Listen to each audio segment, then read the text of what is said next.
A ligação veio desta escola municipal que fica no bairro Morumbi.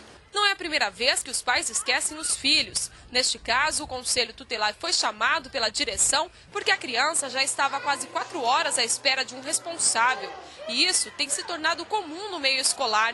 A criança, na maioria dos casos, é encaminhada ao conselho e os pais precisam se explicar à delegacia do menor e até mesmo ao Ministério Público.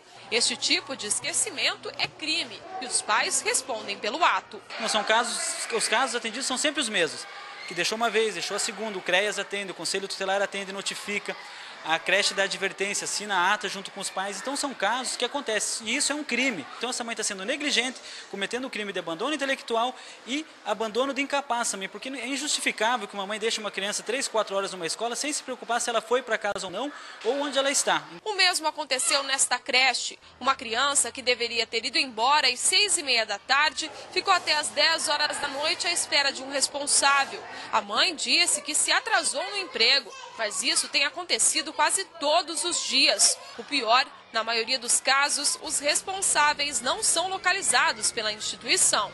Várias vezes nos deparamos com essa situação de chegar o horário e os pais não se manifestarem. Nós temos um tempo de tolerância, quando esse tempo ultrapassa, nós devemos tomar algumas providências.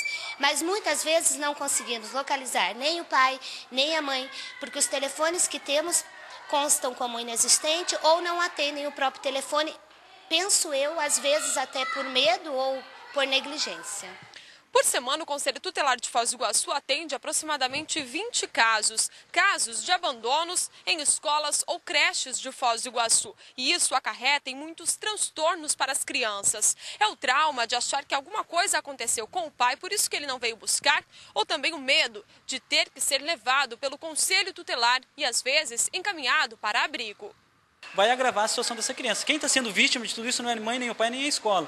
É a própria criança. A criança entra em desespero, porque ela vê que todos os amiguinhos estão indo embora e só fica ela.